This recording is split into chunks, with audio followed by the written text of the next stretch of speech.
परमात्मा ने आकर ही हमें ये ज्ञान दिया, अपनी पहचान आप ही बताई। तो क्या बताते हैं कि भक्ति करते करते भी उस महापुरुष की कितनी दुर्गति हुई, क्योंकि उनको सतगुरु नहीं मिला।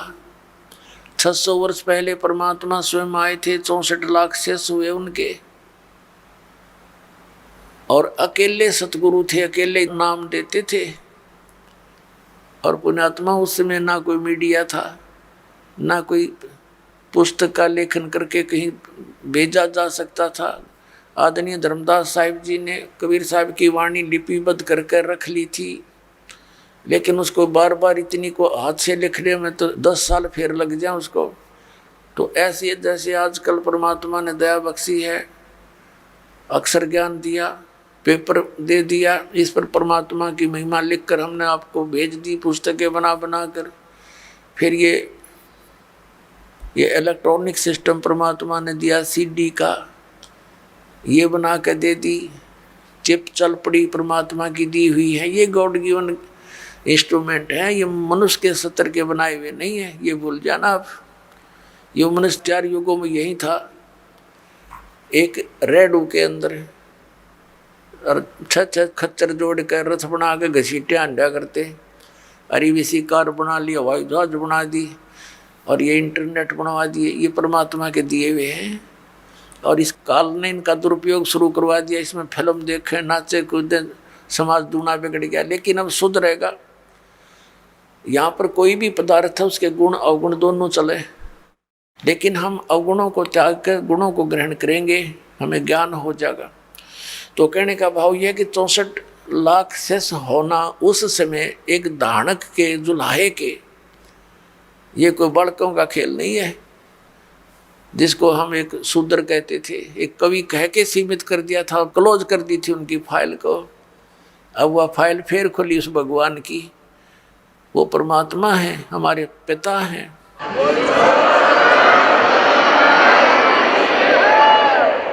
तो सतगुरु एक ही होता है। तो वो परमात्मा स्वयं सतगुरु भी थे और वो परमेश्वर भी हैं। सतगुरु की भूमिका भी उन्होंने की, वो जगत गुरु भी वही हैं। और फिर उनका कृपा पात्र, उन्हीं के ज्ञान से युक्त, उनके आदेश अनुसार फिर सतगुरु वही भेजते हैं। तो उस परमात्मा ने स्वयं कहा कि गरीबदास जी वाले पंथ में, 12वें पंथ में आगे चल के मैं स्वयं आऊँगा और धर्मदास इस सारे अज्ञान को हटाऊँगा। अब परमात्मा ने हो सकता है दास को इस योग्य देखा होगा, तो अपने कुत्ते को छोड़ दिया भौंकने के लिए, अपने बच्चों को, धनियों को जगाने के लिए। तो ये परमात्मा का किया हुआ काम है, आम जनसाधारण का ना समझना बच्चों, और इसका लाभ उठाओ। आप भी उठाओ, औरों को भी जगाओ जो गहरी नींद में सोए पड़े हैं और काल के दूतां के फंसे पड़े हैं, प्यार के साथ।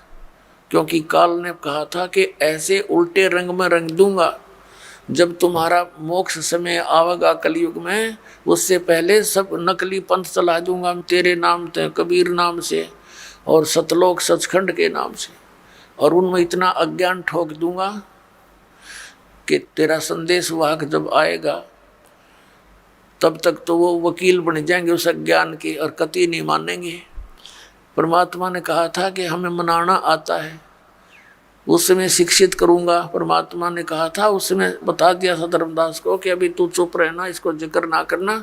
सबको शिक्षित किया दाता ने। ये इंटरनेट प्रोजेक्टर बनवा दिए, दूर बैठे आप देख सकते हो क्या बोला जा रहा है, क्या लिखा है सदग्रंथों में, सामूहिक तौर पर सीडी के माध्यम से, टीवी के माध्यम से। तो ये परमात्मा का किया हुआ कार्य है। और पहले परमात्मा स्वयं एक दिन में हजार हजार जगह प्रकट हो जाते थे, क्यों तो भगवान है, वो तो जो चाहे सो कर सकते हैं। तो इस प्रकार परमात्मा ने हमें जगाया, सतज्ञान दिया, वही दिया हुआ ज्ञान आज दास आपके समक्ष रख रहा। तो प्रसंग चल रहा है कि सतगुरु के उपदेश का लाया एक विचार, जय सतगुरु मिलते नहीं हम जाते नरक द्वार। पुण्यात्माओं, इन वचनों को गणी गहराई तो सुना करो। इनको हृदय में जाने दो कानों के माध्यम से।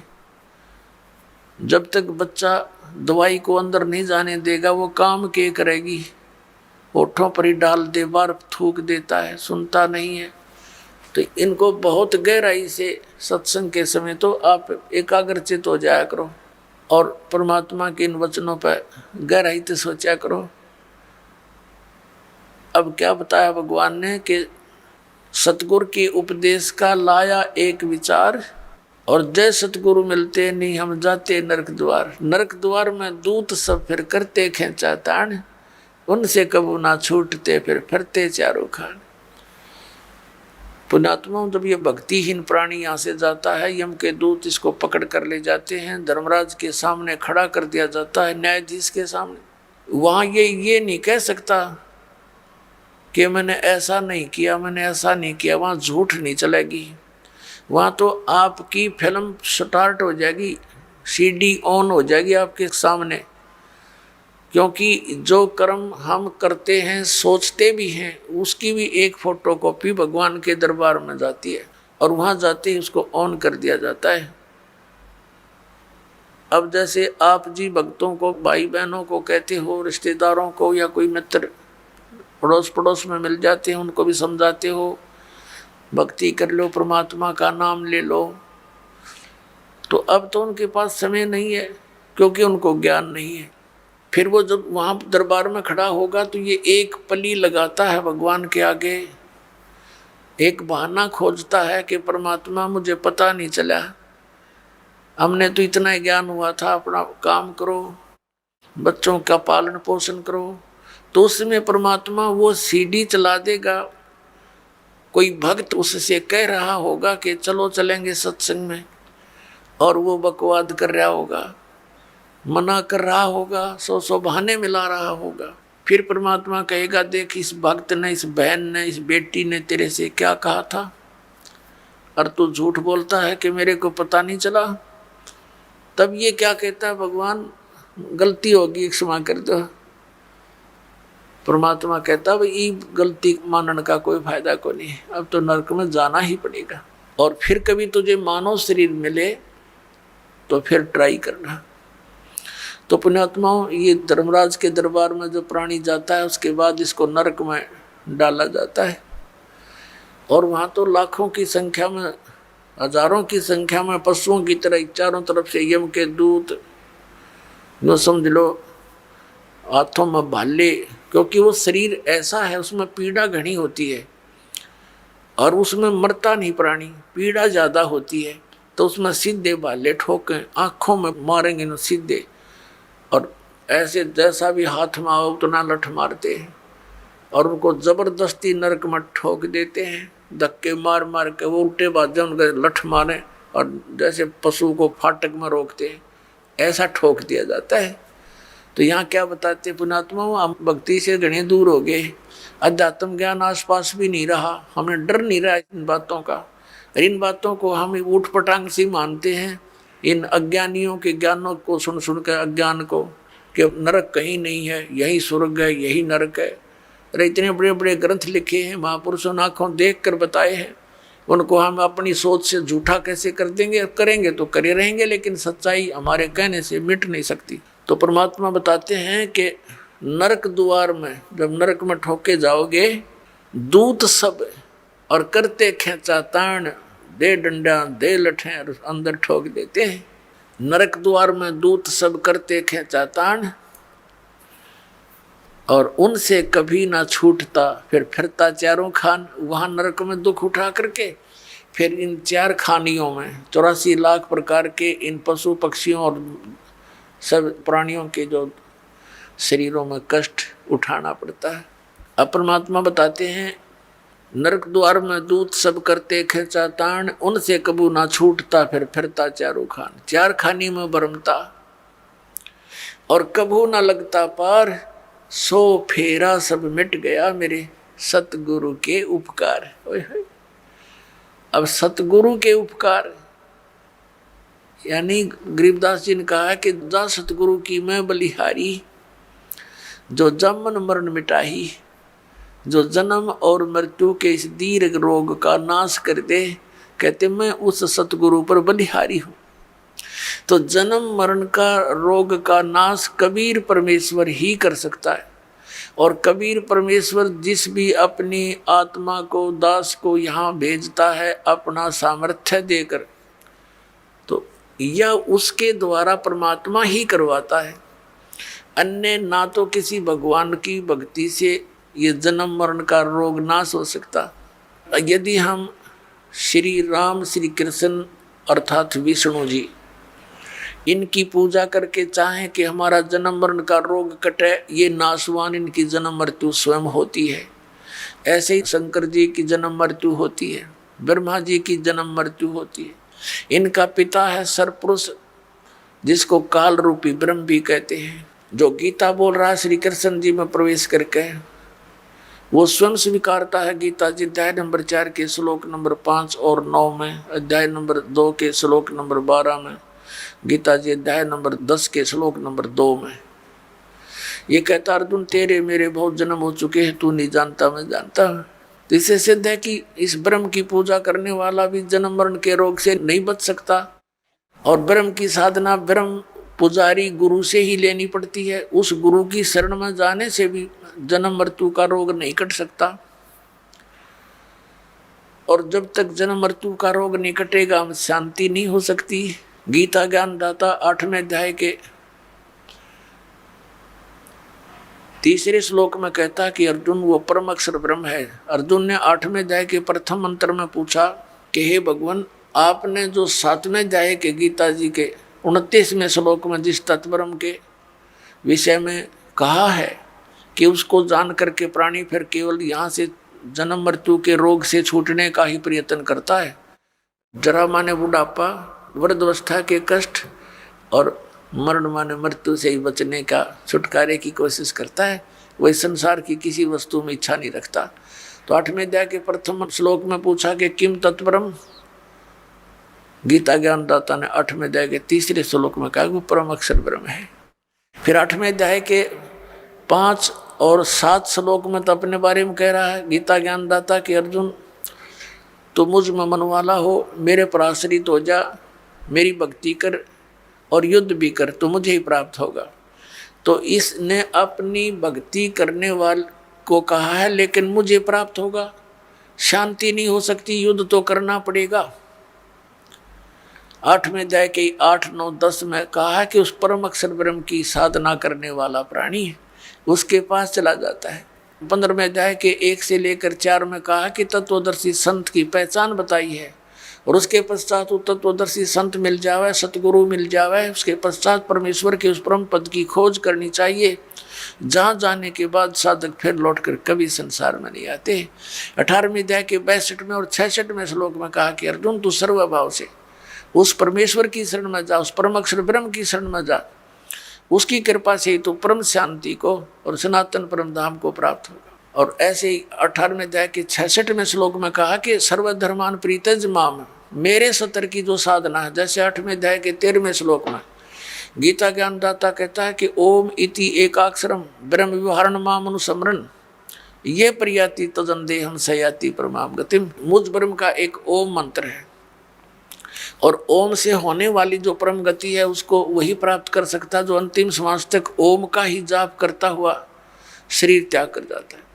तो उससे कौन सी गति होती है? ब्रह्मलोक प्राप्ति होती है, क्योंकि ब्रह्म का मंत्र ओम है। 8वें अध्याय के 16वें श्लोक में गीता जी में कहा कि अर्जुन ये ब्रह्मलोक पर्यंत सब पुनरावर्ती में है, वहाँ गए हुए प्राणी भी फिर जन्म मरण के चक्कर में रहते हैं।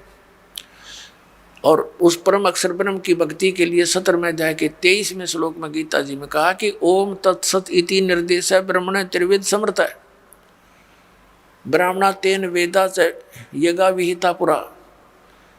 सच्चिदानंद घन ब्रह्म के पाने की 3 मंत्र का निर्देश है। ओम तत्सत, ओम ये ब्रह्म का है, तत् ये अक्षर पुरुष का है। गीता जी अध्याय नंबर 15 के श्लोक नंबर 16 और 17 में 3 पुरुष हैं, एक सर पुरुष, एक अक्षर पुरुष, एक परम अक्षर पुरुष।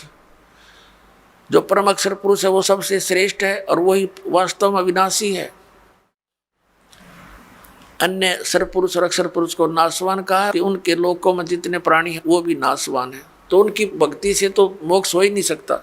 अब श्रीमद् भगवद गीता अध्याय नंबर 17 के श्लोक नंबर 23 में ओम तो ब्रह्म का जाप सर पुरुष का, और तत् ये सांकेतिक है, ये अक्षर पुरुष का, और जो सत शब्द है वो भी सांकेतिक है।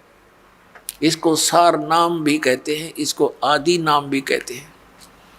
वो है परम अक्षर ब्रह्म का।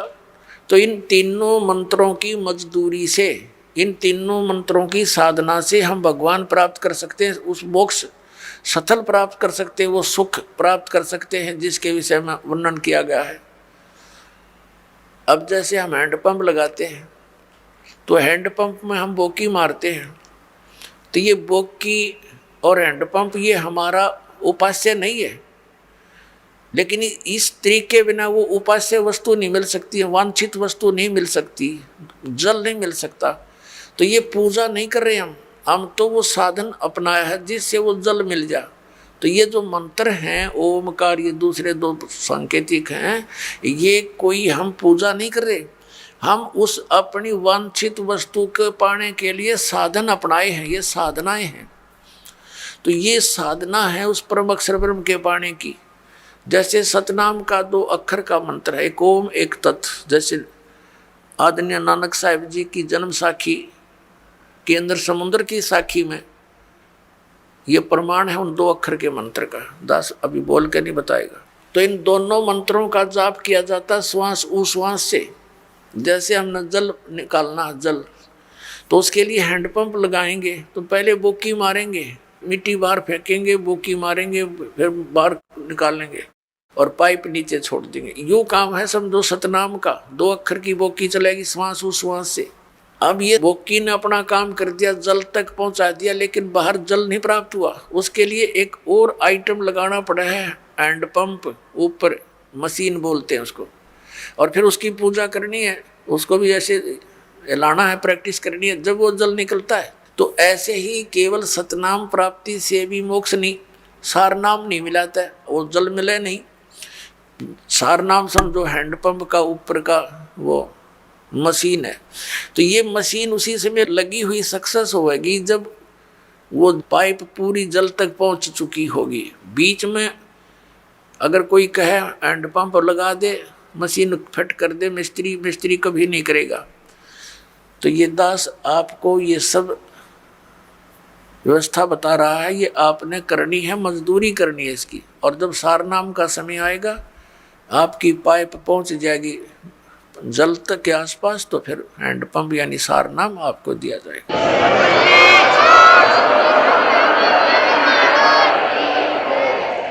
तो इस प्रकार उस परम अक्षर ब्रह्म के पाने का ओम तत्सत ये 3 मंत्र का जाप है। ओम ये ब्रह्म का है, तत् ये अक्षर पुरुष का है, उसको परब्रह्म भी बोलते हैं, और सत ये परम अक्षर ब्रह्म का, इसको पार ब्रह्म कहते हैं। पार ब्रह्म, एक परब्रह्म, एक पार ब्रह्म, एक ब्रह्म। ब्रह्म तो ये सरपुरुष है, ये काल भगवान 21 ब्रह्मांड का स्वामी। अक्षर पुरुष इसको परब्रह्म कहते हैं, ब्रह्म से नेक्स्ट भगवान, पर यानी दूसरा। और इससे ऊपर पार ब्रह्म, पार ब्रह्म माने सबसे परले पार का, सबसे ऊपर वाला, वो पार ब्रह्म होता है। जैसे आप संतों की वाणी में पार ब्रह्म शब्द सुनते हो, वो परब्रह्म के लिए नहीं है, वो पार ब्रह्म यानी सत्य पुरुष की तरफ संकेत है, परम अक्षर ब्रह्म की तरफ संकेत है। तो जैसे तो उस परमात्मा के पाने का फिर 3 मंत्र का जाप है, ओम तत्सत। तो इस प्रकार हम उस परमात्मा को पाएंगे। कैसे पाएंगे? गीता जी अध्याय नंबर 18 के श्लोक नंबर 66 में कहा है, इस गीता ज्ञानदाता ब्रह्म ने सर्वधर्मान परित्यज माम एकम शरणम व्रज अहम तवा सर्व पापेभ्यो मोक्षामि मा शुच। ये क्या कहता है कि मेरे सत्तर की जितनी पूजाएं हैं वो मुझ में छोड़ दे, मुझे दे दे मेरे सत्तर का जो तूने मजदूरी करी है, फिर मैं तुझे यहाँ से जाने दूंगा नहीं। तू मेरा बंधक मजदूर है और मेरा कर्ज उतार दे, फिर तू उसकी शरण में जा। एकम, एकम माने जिसके बराबर दूसरा ना हो, अद्वितीय, जिसके समान दूसरा कोई शक्तिशाली भगवान ना हो, उस एकम शरणम व्रज, उसकी शरण में जा। हरिन अज्ञानी हमारे धर्मगुरुओं ने अनुवाद करता है ऋषि मंडलेश्वर ने अनर्थ कर रखे गीता जी में। अनुत्तम मान्यता थी, उत्तम बता रहे हैं ये। देखिए ने व्याकरण बदल डाली अपनी अज्ञानता के कारण। और वर्ज माने जाना होता है, ये आना बोलते हैं, आना लिखा हुआ अनुवाद कर रखा है। इंग्लिश का वर्ड है गो, और गो माने जाना होता, आना तो हो ही नहीं सकता। ये तो मूर्ख है, अगर कोई उस सेंटेंस को ना समझकर उसका अर्थ आना कर रहा है तो वो बिल्कुल अज्ञानी व्यक्ति है। वो आशय को समझा नहीं, उस प्रकरण के आशय से वो परिचित नहीं है। अब ये जैसे गीता जी अध्याय नंबर 2 के श्लोक नंबर 7 में अर्जुन स्वयं स्वीकार रहा कि मैं आपकी शरण हूँ, आप मेरे गुरु हो, अब मेरी बुद्धि काम नहीं करती, मुझे निर्णायक ज्ञान दो, मैं आपकी शरण हूँ। अब यहाँ फिर नो कहो है कि मेरी शरण में आ जाओ, उसकी शरण तो पहले कह रहा है मैं तो तेरी शरण खड़ा हूँ, और सब धर्मों के कर्मों को मुझ में छोड़कर मेरी ये शरण में आ जा। अकल देखो इनकी, इन्हें बहुत सी जगह ऐसे अनर्थ कर रखे जहाँ ये समझ नहीं सके। तो ये ओम नाम का जाप इसको दे देंगे काल को, ये हमें यहाँ से जाने देगा, नो ड्यू सर्टिफिकेट लिख देगा ये। लेकिन ये तब लिखेगा जब गुरु साथ होगा, नहीं तो आपको बहका करके यहीं अपने नकली सतलोक, नकली अलख लोक, अगम लोक, इसने ब्रह्म लोक में बना रखे हैं धोखा देने के लिए, वहाँ पटक देगा ठाक है, और वहाँ जीवन बर्बाद करा के कितने युगों के बाद फिर जमीन पर पटकेगा, सारा काम रह गया बना बनाया। तो सतगुरु की आवश्यकता आपके साथ रहेगी अंतिम सांस तक। तो जैसे अब प्रसंग चला है कि हम ओम नाम का जाप इसको दे देंगे, और फिर हमने 7 संग ब्रह्मंडों को पार करके जाना है इस अक्षर पुरुष के परब्रह्म के 7 संग ब्रह्मंडों को, उसके लोक से जाने का किराया देना है। इसका वो तत्व मंत्र जो आपको देते हैं वो उसके किराया देना है। वहाँ से फिर वो जाने के लिए हमें ये समझ लो टोल टैक्स समझ लो ये उसका अक्षर पुरुष के लोकों से पार होने का। और तीसरा जो मंत्र है वो सतलोक में स्थायी स्थान प्रदान कराओगा, जो आदि नाम है, सार नाम है। तो पुण्यात्मा गीता जी अध्याय नंबर 8 के श्लोक नंबर 8, 9, 10 में गीता ज्ञान दाता कहता है कि उस परम अक्षर ब्रह्म की साधना करेगा तो उसको प्राप्त होगा। उसकी साधना का मंत्र ये बताई दिया, ओम तत्सत नथिंग एल्स इति निर्देश है, बस यही निर्देश है। निर्देश का mean final direction, nothing else. और गीता जी में ना हरे राम हरे कृष्ण, ओम नमः शिवाय, ओम भगवते वासुदेव नमः, ये इस तरह की कोई मंत्र नहीं है। और जो श्रीमद् भगवत गीता में वे ऑफ वर्शिप नहीं है, पूजा का मार्ग नहीं है, उसको जो करता है तो वो शास्त्र विधि को त्याग कर मनमाना आचरण कर रहा है।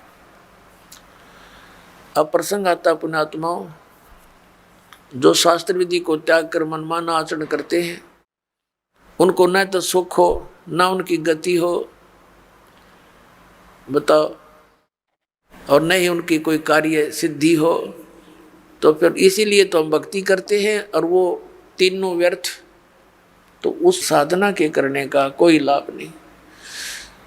इसी कारण से हम नास्तिकता की तरफ चल पड़े। भगवान को खोजते खोजते हम हार थक चुके हैं। अंत में हमने घुटी सूटी का सहारा ले लिया, चोरी ठगी करके हम सेठ साहूकार बनने की चेष्टा कर रहे हैं। वो दूने दुख उठा लेते हैं, पाप इकट्ठे कर लेते हैं। तो इस प्रकार इस ज्ञान से हमें ये विष दिखाई देगा। परमात्मा कहते हैं जैसा दर्द आपना हो ऐसा जान बराने। पुण्यात्मा हो, आप किसी ऑफिस में जाते हैं, दयाहीन प्राणी हो गए, उनको दर्द नहीं दिखाई देता कि कहाँ से आया है ये व्यक्ति, भूखा प्यासा है। उनको केवल अपना बकवाद उद्देश्य उनका उल्लू सीधा हो जाता है, तो वो आपका कार्य करेंगे ना, तो कति नहीं करें। चौड़नी चाहिए उन्हें पहले। अब दास जब नौकरी लगा 1977 में, तो उसमें कोई एकाध अधिकारी के ऊपर उंगली टिका करती कि वो भ्रष्ट है, बाकी सब ठीक थे। अब एकाध अधिकारी कर्मचारी रह रहा है, उस पर उंगली टेके यूँ ठीक है, बाकी सब एक जैसे हो गए। तो यह क्यों बिजली गिर गई? अज्ञान से। पहले डरते थे भगवान से, भगवान का भय निकल गया और विष खाने लग गए, हाहाकार मच गई। एक शहर में देख लो डॉक्टर है भगवान, दुनिया भर के डॉक्टरों की दुकान खुल गई। मेडिकल में जाकर देख लो, किसी में खचा खच भरे पड़े हैं, उधर पाप इकट्ठे करें, वहाँ भोगे पड़े पड़े। यही परमात्मा कहते हैं जीवित जग में जूती पड़े फिर जम तोड़े छाती। यहाँ ब्रान माटी होगी, राग यम के दूत गढ़ेंगे, वो नारे दुख तुम्हारे ऊपर। तो इस विष ने कौन खाओगा जब ज्ञान हो जाएगा। तो ये कारण क्यों हो गया है? क्योंकि हम भगवान के विधान से अपरिचित होकर पाप कर रहे हैं।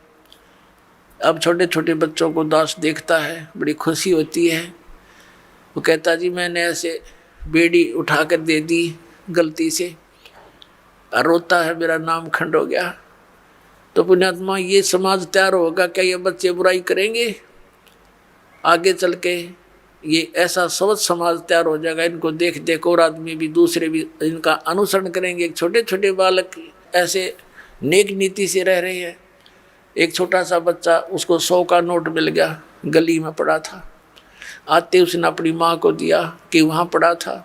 उसकी माँ ने कहा नहीं बेटा, इसको हम नहीं प्रयोग करेंगे, इसको उठा के यहाँ दान पात्र में डाल दिया। तो और नहीं तो पहले तो जब ज्ञान ना होता, माँ सबसे पहले जेब में डाले। पहले तो बच्चा है ना घर लेकर आवा करा, पता नहीं कहाँ उड़ा, उसकी टॉफी खावे, रोरन खवावे फिर।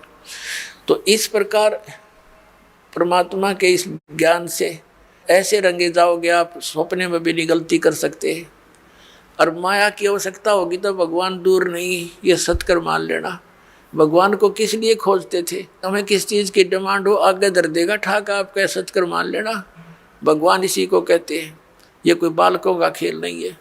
नहीं फिर क्यों ड्रामा करते हैं भक्ति की?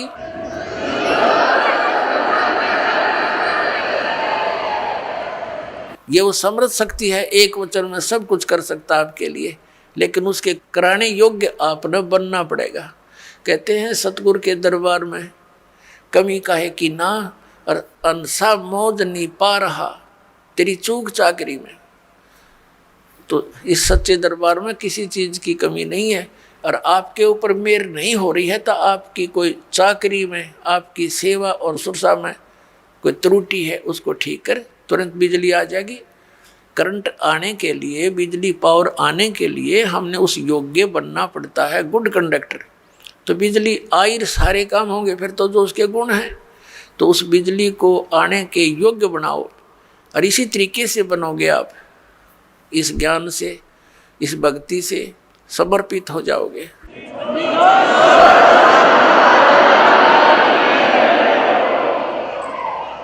अब प्रसंग चल रहा है सतगुरु के उपदेश का, लाया एक विचार, जय सतगुरु मिलते नहीं, जाते नरक द्वार। अब नरक द्वार में दूत सब करते खेचा तान, उनसे कबू ना छूटता, फिर फिरता चारों खाने के दुर्गति होती। चार खानी में भ्रमता कदे ना लगता पार। और ये सब फेरा मिट गया मेरे सतगुरु के उपकार, यानी उस संत की कृपा से, इस मंत्र की प्राप्ति से मेरा यू सारा जो दुख था ये बाईपास निकल गया। 100 फेरा सब मिट गया मेरे सतगुरु के उपकार। फिर क्या बताते हैं? 7 समुद्र की मसीह करूं और लेखनी करूं बन राय, धरती का कागज करूं गुरु गुण लिखो न जाए। होय होय। अब बता के गुण लिखेंगे इस परम पिता परमात्मा का? इतने कष्टों से हमें निकाल दिया। एक कुत्ते का जीवन लिखने लगो, एक मक्के के दुख है उसके ऊपर। सर्दी का मौसम, गली में पड़ा है, पहले वो कोठी में रहता था एसी रूम में बिना भक्ति के, देख कहाँ बना उसका प्लेटफार्म। फिर गली में बैठा है, सह परिवार लेटा है, कुतिया कुत्ते बनकर, ऊपर से वर्षा हो रही है, ठिठुर रहा है, आता जाता उसका लठ मार देता है, हैं? और फिर वो भूखा उठता सुबेरे, किसी के द्वार की तरफ भागता है, तो वहाँ उसको सुबह सुबह कौन उसके लिए वहाँ परोठे तैयार कर रखा है, वो डंडा मारेंगे चल। वो फिर दूसरे घर में घुसता है, तीसरे मनमान रसोई में पहुँच जा, क्यों भूख लग रही है, तो उसका लागे कड़मा लठ, फिर ट्या ट्या करता हुआ फिर कहाँ पहुँचेगा? कुरडियाँ पर गंद खाने के लिए जाएगा वो। पुणात्माओं, ये तो एक दिन का प्रोसेस है कुत्ते का। इसको सारे गधे कुत्ते सब 84 लाख योनियों को देखते हुए इसको लिखण लगे तो परमात्मा कहते हैं परमात्मा के गुणों का, या पूरी पृथ्वी जितना कागज हो, सातों समुद्रों की इंक हो, ये सब खत्म हो जाए पर परमेश्वर के इस गुण का अंत नहीं।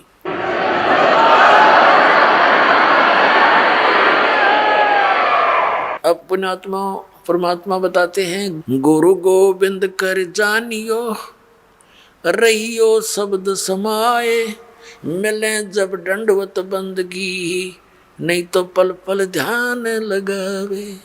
गुरु जी को गोविंद यानी परमात्मा तुल मानकर अपना इस भक्ति रूपी गेम को सफल करना। पुण्यात्मा परमात्मा जब आए थे वो स्वयं भगवान थे, और हम उनको ना पहचान कर हम एक सिंपल मैन मानते रहे। आशीर्वाद देते थे, लाभ भी होता था, लेकिन फिर वो जुलाहा दिखा करता, उन्हें भगवान दिखाई ना दिया। इस करके हम सारे रह गए यहीं पर 64 के 64 लाख। अब परमात्मा ने बताया कि गुरु को गोविंद समझकर, भगवान समझकर डील करो, ट्रीट करो उसको। जैसे ये दास तो भगवान नहीं है, लेकिन वो परमात्मा ऐसे ही दास की तरह रोल करके चले गए। वो भगवान था, भगवान थे, और काल हमारी रोल मार गया नू। तो इसलिए परमात्मा ने कहा है कि गुरु जी को तुमने परमात्मा मानकर अपने इस भक्ति मार्ग को सफल करना होगा, ना कतई नहीं होगा ये तुम्हारा। जैसे गणित के अंदर एक ऋण का प्रश्न होता है, उसमें मूल धन ज्ञात करना होता है।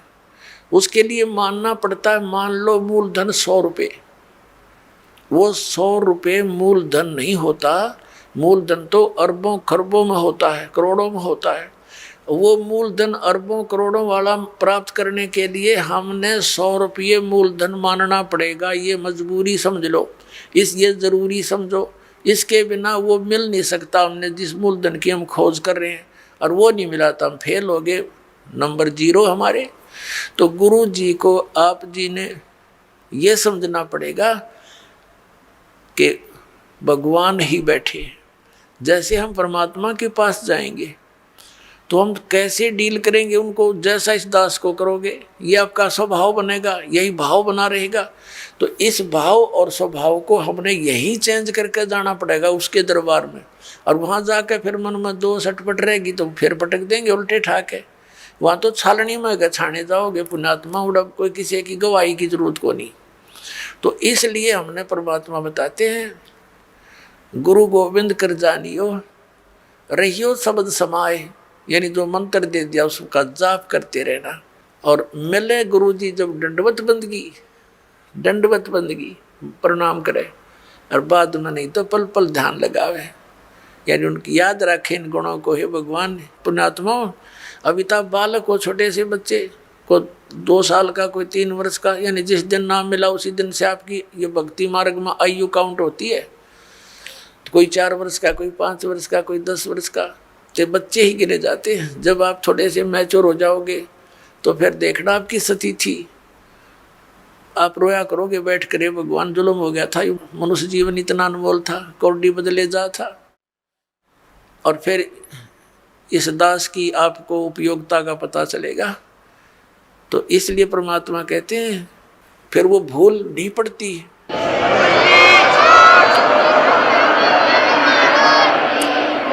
फिर उसकी भूल पड़ ही नहीं सकती। इतना उपयोगी वस्तु एक पल भी नहीं हम दूर हो सकते जिसमें इतना लगाव बन जाएगा, ऐसा खिंचाव बनेगा। और ये लगाव, ये खिंचाव ही आपको सतलोक लेके जाएगा। जैसे हम इस काल भगवान के ऊपर आसक्त हुए और इतने आसक्त हो गए कि डटे नहीं डटे, वहाँ पर इतना सुख छोड़कर हम इस गंध में आएंगे, केवल इसकी चाह, इसके ऊपर आसक्त हो गए। अब इसके असलियत का पता आपको लग जाएगा। तो 1 नंबर का विलियन है, सब धोखा करके काम करावे, भला तुम्हारे से सारा काम करवा रहा है और आप खा रहा हमारे को। तो फिर आपका इससे दिल लटेगा और परमात्मा की तरफ जाने के लिए आपको इस दास के अतिरिक्त पृथ्वी पर कुछ दिखाई नहीं देगा। अतः फिर अपने आप आपकी आशा आपकी हर तरह से हट करके व्यक्ति इस दास पर जो है ना इकट्ठी हो जाएगी, एकत्रित हो जाएगी, और इतनी कसक हो जाएगी कि आप डांटे नहीं डट सकते। और यह भक्ति की शक्ति जो दास ने बताया, कमाई तुम्हारे साथ होगी। तो इस प्रकार फिर हम सतलोक जा सकेंगे। नहीं तो यह बात बनेगी नहीं जल्दी से। अब फिर क्या बताया है कि कबीर हरि जय रूठ जा, गुरु की शरण में जावे, कहें कबीर गुरु रूठ गए, हर ना होते सहाय। जैसे क्या बताते हैं, जो व्यक्ति अपने पाप कर्मों के कारण दुखी होते हैं तो वो कहा करते हैं कि हमारा राम रूठ गया, हमारा राम रूठ गया, नए नए दुख आने लग गए हमारे ऊपर। और जो सुखी होते हैं उनको यूं कहा करते, इनका राम राज्य है, इनके ऊपर भगवान प्रसन्न है। और जो दुखी होते हैं वो कहते हैं हमारा राम रूठ गया। अब पुण्यात्माओं, जब तक हमारे पुण्य चलते हैं तो हमें सब सुख सुविधाएं उपलब्ध होती हैं, तो ऐसे लगता है कि हमारा राम राज्य है, प्रसन्न है। और जिनके पुण्य खत्म हो गए, उनके पाप शुरू हो गए, तो उनका राम रूठ गया। अब जैसे गुरु गोविंद दोनों खड़े, किसके लागू पाए, बलिहारी गुरु अपना, जिन गोविंद दियो मिलाए। अब क्या बताते हैं, परमात्मा ने कितना एग्जाम्पल दिया हमारे को समझाने के लिए। कैसा उदाहरण दिया है कि जैसे आप कहीं खेतों में एकांत स्थान पर या कहीं पर मजदूरी कर रहे हो, कोई कार्य कर रहे हो, मटका भर ले गए पानी का घड़ा घट, जब तक उसमें जल है तो नो प्रॉब्लम, प्यास लगी घट घट पिया फिर काम लाएंगे। और जब वो घट यानी घड़े में पानी खत्म हो गया, जल खत्म हो गया, तो समस्या उत्पन्न हुई, तो फिर वो राम रूठ गया। जब तक उसमें जल था तो राम राज्य था, सुविधा सारी थी, प्रॉब्लम थी नहीं। अब वो जल खत्म हुआ तो राम रूठ गया। अब वो राम मिला कहाँ, एंड पंप में, एंड पंप में मिला वो जल, तो वहाँ गए, एंड पंप के नीचे रखा मटका, फिर करी उसकी पूजा सेवा और भर लाए, फिर सुखी हो गए। तो जिनके ऊपर अब पापों के दौर चल पड़े, उनके पुण्य समाप्त हो चुके, और सुख होगा पुण्य बढ़ने से, पुण्य प्राप्त होने से। तो यहाँ परमात्मा कहते हैं कि एक तरफ तो आपके पास एक घड़े में जल रखा है और एक तरफ हैंडपंप है। जल तो समझो वो परमात्मा है घड़े में, और हैंडपंप गुरु जी है। अब कौन से को सिलेक्ट करोगे तुम? हैंडपंप को। हैंडपंप में तो कितना पानी निकाले, और मटका में जो जल है वो तो एक दिन भी पूरा ना निकाला मन पूरे परिवार का।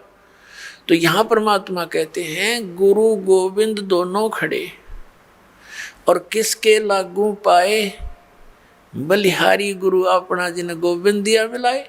हैंडपंप बिना जल नहीं मिला।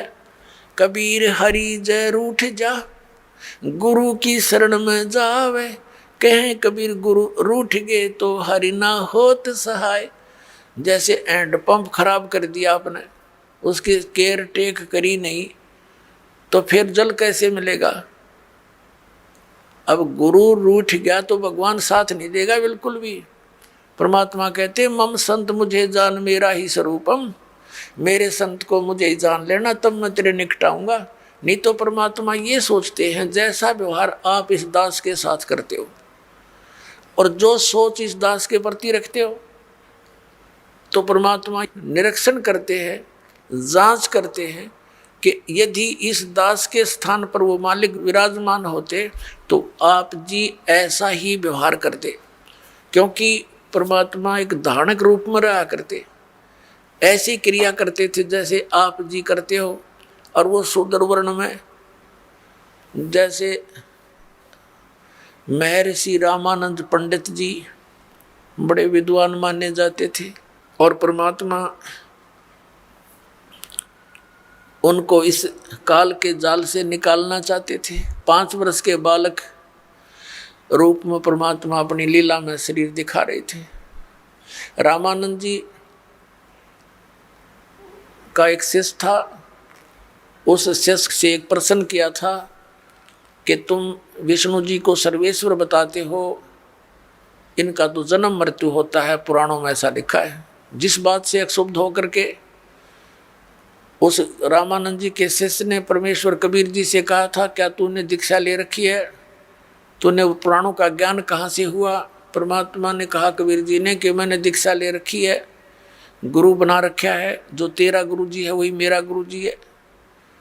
उस समय ब्राह्मण वर्ग केवल ब्राह्मणों को दीक्षा देते थे, उन्हीं को भक्ति का अधिकारी मानते थे, अन्य को तो टोटके टाटके बता कर उन महाराज जी रखा करते थे और कथा सुना सुना कर उनसे अपना वो लेते थे दान। इस बात से अक्षुब्ध होकर के तूने एक शूद्र होकर मेरे गुरु जी की बेइज्जती कर दी है, एक पंडित को अपना गुरु बताया है। रामानंद जी से कंप्लेंट की गई, कबीर परमात्मा को वहाँ बुला लिया गया। बहुत से श्रोता वहाँ विराजमान थे। रामानंद जी ने पहले तो प्रश्न उत्तर किए, तू कौन है, तेरा क्या नाम है? परमात्मा ने कहा था, सुन रामानंद, राममय राम बावन नरसिंह। और फिर कहा था, ए स्वामी सृष्टा में सृष्टि हमारे तीर, दास गरीब अदर बसु में अवगत सत कबीर। रामानंद जी से कहा था कि ए रामानंद जी, मैं सारी सृष्टि का रचनहार हूँ और ऊपर सतलोक में रहता हूँ, मैं पूर्ण परमात्मा हूँ। इस बात से दुख मान गया रामानंद जी, बहुत सी गाली गलौज किया परमात्मा के प्रति कि तू नीच जात का है, छोटी जाति, ऊंचा मुंह बातें करता है, तो कुजात है, तेरे माँ का पता ना पिता का पता नहीं कहाँ मिला था। इस तरह की ऊँची मंदी बातें कही और परमात्मा खुश होकर खड़े रहे, जैसे एक सुयोग्य शिष्य ने अपने गुरु जी के सामने चाहे वो कुछ भी बोले, वो कोई ऑब्जेक्शन, कोई दोष मन में नहीं आना चाहिए। ये रिहर्सल हमें बता कर गए थे परमात्मा। रामानंद जी गाली दे रहे और परमात्मा खुश होकर खड़े कि आप जो कहो सिर उधारिए, लेकिन मैं हूँ वही जो आपको दास ने बताया, मैं परमात्मा हूँ। रामानंद जी का नहीं यकीन हुआ, वो बीच में पूजा करने लग गया कि रुक जा थोड़ी देर। बीच में पर्दा लगा दिया कि मैं शूद्रों के दर्शन भी नहीं करता, ये दिखाने के लिए। और झोपड़ी के अंदर बैठकर एक पूजा करने लगा, जैसे भगवान विष्णु की काल्पनिक मूर्ति बनाई। ये शालिग्राम की पूजा ऐसे करते थे जैसे विष्णु जी की मूर्ति को, श्री कृष्ण की मूर्ति को नवाते गंगा जल से, फिर उनको साफ कपड़े पहनाते, छोटे छोटे कपड़े बनवा रखे होते। तो ऐसे वो कल्पना से कर रहा था, कोई ओरिजिनल वस्तु नहीं थी अंदर। और वो क्या करते हैं कि सब कपड़ों को उतार कर भगवान के सब नवा धोवा के फिर धोती बांध देते हैं, कुर्ता बना देते हैं, तिलक लगा देते हैं, मुकुट रखते हैं और साथ में कंठी भी डालते हैं, जो वैष्णो साधुओं की पहचान होती है। तुलसी के एक मनिए की एक ही मन का होता डोरी में। अब मुकुट रख दिया, उस दिन माला डालनी भूल गए रामानंद जी। अब रामानंद जी ने सोची आज तो बात बिगड़ गई भाई, माला डालनी भूल गए, लेकिन उस दिन जो कर्म कांड के अंदर मुकुट रख दिया तो मुकुट उतारा नहीं जा सकता, पूजा खंडित मानी जाती है उस कर्म कांड के अंदर। और यदि पूरा श्रृंगार नहीं हुआ, कंठी नहीं डली, तो भी पूजा खंडित, इनकम्प्लीट रह गई। तो रामानंद जी ने सोचा इस मुकुट के ऊपर से डाल देता हूँ। वो मुकुट में फंस गई, अंदर नहीं जा रही है। बड़ा चिंतित हुआ।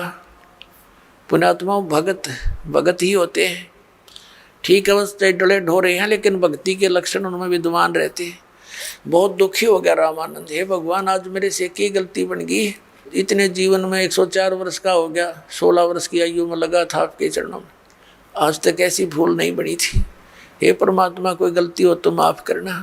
बाहर खड़े भगवान कबीर साहब बोलते हैं कि स्वामी जी इस माला की गांठ खोल लो या गुंडी खोल के और फिर गले में डाल दो, मुकुट उतारना नहीं पड़ेगा आपको।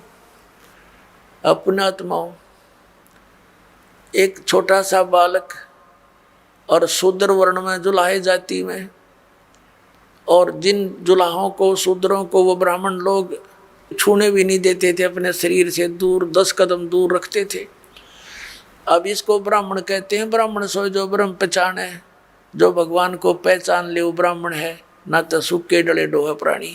अब जब रामानंद ब्राह्मण ने देखा कि ये कबीर, ये तो परमात्मा खड़े हैं जिसने मेरे मन की बात बता दी, मैं तो कोई कल्पना कर रहा था, मन में सोच ही रहा था, मेरे मन की बात बता दी।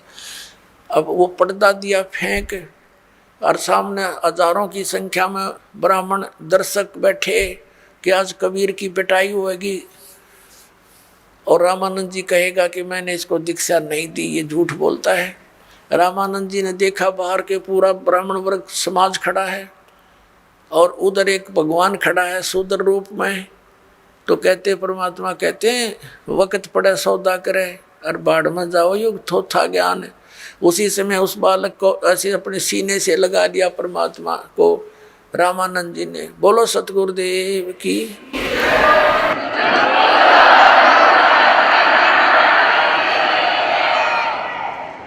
और जो ऐसे परमात्मा को सीने से लगाया तो इतना नरम शरीर था परमात्मा का जैसे रुई रबड़ होता है, क्योंकि उनका शरीर शुक्रम अकायम असनाविरम है। परमात्मा का शरीर हमारे जैसा 5 तत्वों से बना हुआ नहीं है। जैसे यजुर्वेद अध्याय नंबर 40 के मंत्र 8 में लिखा है कि कबीर मनीषी शुक्रम अकायम असनाविरम स्वयंभू। वो स्वयं प्रकट होने वाला परमात्मा है, स्वयंभू है, उसका कोई कर्ता नहीं, वो स्वयं बना है, अपना आप ही है, समझो स्वयंभू का अर्थ। और उसका शरीर असनाविरम, यह अडचाम का पुतला नहीं। तब रामानंद जी ने कहा था मन की पूजा तुम लखी, ये मुकुट माल परवेश, गरीब दास गति कौन लखे, तेरा कौन वर्ण के भेख। ओए होए। अब रामानंद जी कहते हैं भगवान आप तो परमात्मा हो और आपको कैसे पहचान सके हमारे जैसे जीव सत्र के व्यक्ति। आप किस तरह वेशभूषा में 5 वर्ष के बालक की आयु में और कौन से वर्ण में यानी जुलाए जाति में खड़े हो, आपको भगवान कैसे माने हम, ये जीव कैसे समझ सकेंगे परमात्मा। मेरी तो आपने भ्रम निवारण कर दिया।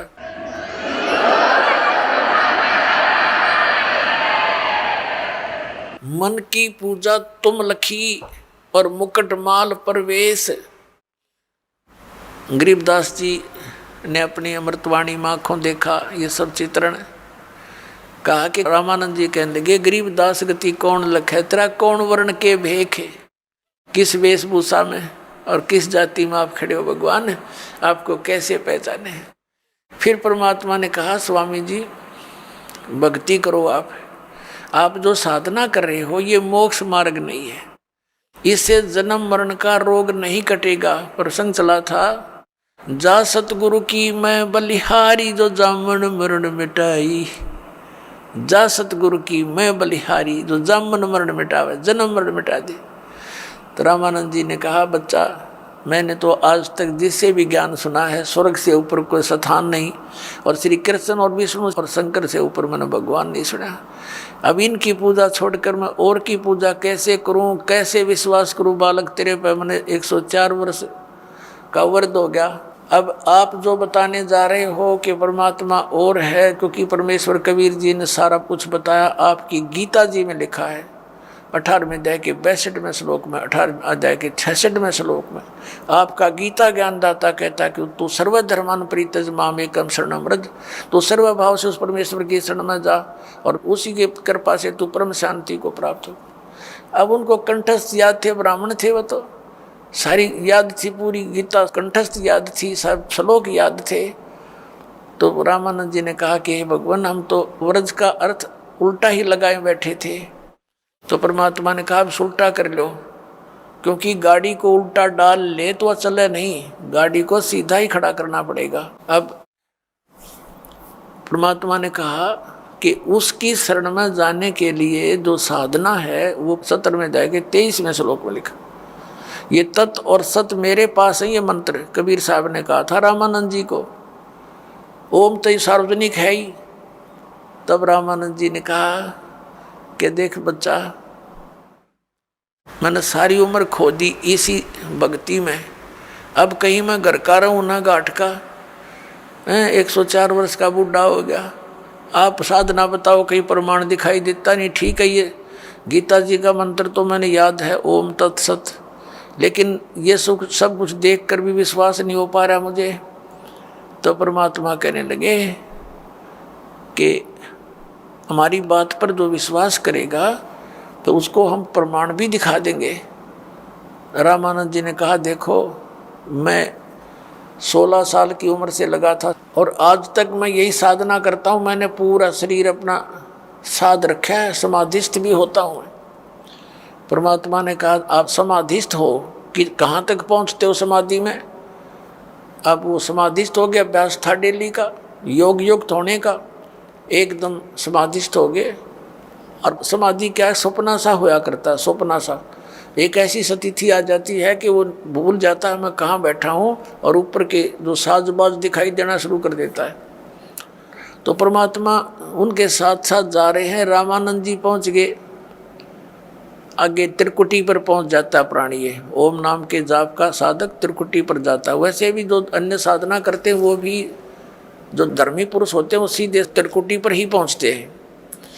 वहाँ से फिर 3 रास्ते बन जाते हैं। परमात्मा ने कहा कि यहाँ आगे कहाँ जाओगे स्वामी जी? समाधि दशा में बातें हो रही, जैसे स्वप्न में होते हैं। अब रामानंद जी कहता आगे मुझे पता नहीं, मैं तो यहीं तक पहुँच पाता हूँ।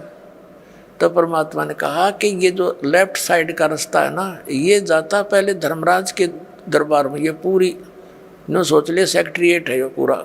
और वहाँ जब आपकी मृत्यु होगी तभी जा सकोगे, पहले नहीं जा सकते वहाँ। तो वहाँ आपका अकाउंट होगा, आपने जिस भी देव की पूजा कर रखी है उसी के लोक में आपको भेज दिया जाएगा। तो ऐसे ही सबका अकाउंट यहाँ होकर के फिर अन्य स्थानों पर भेजा जाता है। और इधर राइट साइड के अंदर ये 88,000 खेड़े हैं और ये दूसरे टाइप के व्यक्ति इधर भेजे जाते हैं। और सामने जो है ये ब्रह्मरंध्र है, सामने का जो है ये तुम्हारे किसी मंत्र से नहीं खुल सकता, ये ब्रह्मलोक को जाता है। आपके पास जो मंत्र हैं आप जाप करते हो, ओम नमः शिवाय या ओम भगवते वासुदेव या हरे राम कृष्ण राधे श्याम, इन करके जाप देख लो आप। रामानंद जी ने सारा कुछ कर लिया लेकिन वो गेट नहीं खुला। तो परमात्मा ने कहा मैं खोलूं मेरे सतनाम से? परमात्मा ने कहा देख कि मैं सिमरण करता हूँ सतनाम का। वो तो मालिक थे, सिमरण किया, एकदम सामने का गेट न पट दे ही खुल गया। अका जाए मेरे साथ। उनके अंदर जाते ही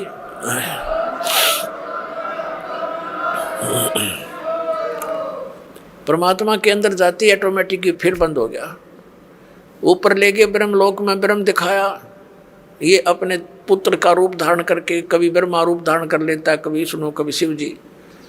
इससे आगे फिर ले गया इसके 21वें ब्रह्मांड में तपस्या दिखाई, जहाँ ये भून कर 1 लाख प्राणियों को खाता है। फिर परमात्मा परब्रह्म के लोक में यानी 11वें द्वार से पार करके परब्रह्म के लोक में प्रवेश किया। परब्रह्म से आगे फिर अपने लोक में परम अक्षर ब्रह्म के लोक में सतलोक में ले गए, बौर गुफा को पार करके 12वां द्वार पार करके। तो वहाँ क्या देखा? परमात्मा अपने दूसरे रूप में, वहाँ की जो स्थिति जो भगवान वहाँ रहते हैं, वहाँ तेजों में शरीर है परमात्मा का, उसको सतपुरुष कहो, परम अक्षर पुरुष कहो, उसको कबीर भगवान कहो। तो सतपुरुष के एक रोमकूप में करोड़ सूर्य मिला दे, करोड़ चंद्रमा ऐसी रोशनी है उस परमात्मा की, उससे भी तेज हैं। और नीचे से जो कबीर साहब गए थे 5 वर्ष के बालक की आयु में, वहाँ चंवर उठा के अपने दूसरे रूप पर चंवर करने लगे। तो रामानंद जी ने सोचा कि ये कबीर जी तो यहाँ का कोई देवता है, गण है, और ये है सचमुच वो परम अक्षर ब्रह्म जिसके विषय में गीता में कहा है। तो उसी समय वो सोच ही रहे थे, वो तेजों में शरीर जो तख्त पर, तख्त माने सिंहासन, तख्त का अर्थ कोई यूँ नहीं है लकड़ी का तख्त पर बैठे, यानी अनंत कोट ब्रह्मांड के कंट्रोलर के सिंहासन पर विराजमान है। वहाँ से खड़े हुए और चंवर ले लिया 5 वर्ष के बालक से, और 5 वर्ष का बालक बैठ गया उस अनंत कोट ब्रह्मांड के सिंहासन के ऊपर कबीर रूप में। और वो तेजों में शरीर परमात्मा कबीर जी 5 वर्ष के बालक पर एक सेवक की तरह ऐसे सेवा करने लगे चंवर से। रामानंद जी सोच ही रहे थे कि ये क्या चक्कर हो रहा है, छोटा सा बालक कबीर जुलाहा, और ये इस पर यूँ भगवान चंवर करता। इतने में तेजों में शरीर परमात्मा का जो था वो 5 वर्ष के बालक में समावेश कर गया। अकेले कबीर जी बैठे रह गए, 5 वर्ष के बालक। तब रामानंद जी से कहा परमात्मा ने कि Swami ji I am God, मैं परमात्मा हूँ।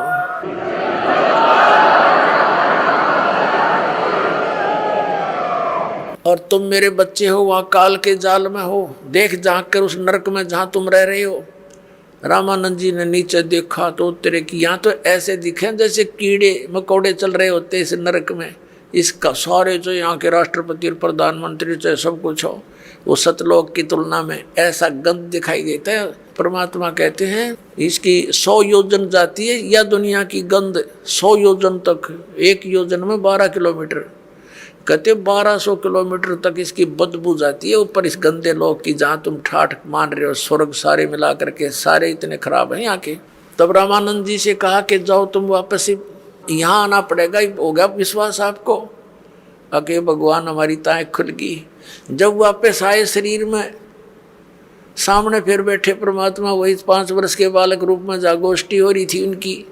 चरण पकड़ दिए 104 साल के उस वृद्ध ने, ब्राह्मण ने, वो था ब्राह्मण, और 5 वर्ष के दानक के पैर पकड़ दिए उस बालक के और कहा कि 2 ठोड़ है, एक तू भया एक से 2, और गरीबदास हम कारने तुम आए हो मुग्धो। तुम साहेब तुम संत हो, तुम सतगुरु तुम हंस, और गरीबदास तेरे रूप में और न दूजा अंश। बोलो सतगुरुदेव।